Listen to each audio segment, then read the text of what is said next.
ডগৰী ষ্টাইলত ভুকি এইটো মই আৰু এই মৰম লগা কণমানিজনী বাৰু কোন হয় জানিবলৈ চাই থাকক এই মিনি ব্লগটো।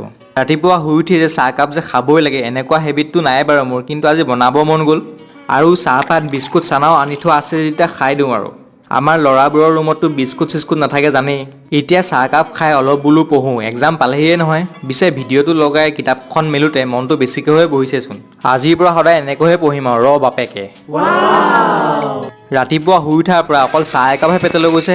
কণী এটাকে ভাঙি লওঁ আৰু ব্ৰইলাৰ কণী আপোনালোকে অকল জাবুল মিনিংহে বুজি পায় আৰু। ভাত সাজ খাই ওলালোঁ বোলো টিউশ্যন দুটাকে কৰি আহোঁগৈ, বেলেগ নহ'লেও নিজৰ মোবাইল ৰিচাৰ্জটোকে নিজে কৰিব পাৰিম নে কি কয়।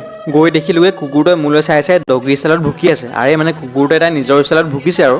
চাওকচোন অস্ত যোৱা আকাশখন ইমান ধুনীয়া লাগিছে দূৰৰ পৰা, সময়কণ এনেকৈ ৰখাই দিব পৰা হ'লে কিমান ভাল লাগিলেহেঁতেন নহয়নে বাৰু। এতিয়া নেক্সট টিউশ্যনটোত আহি লগ পালোঁ এই মাইনীজনীক, তাইও বোলে দাদাকৰ লগত পঢ়িব। ইমান মৰম লগাও এইজনী, আহি আৰু ভাগৰ লাগিল শুৱাহে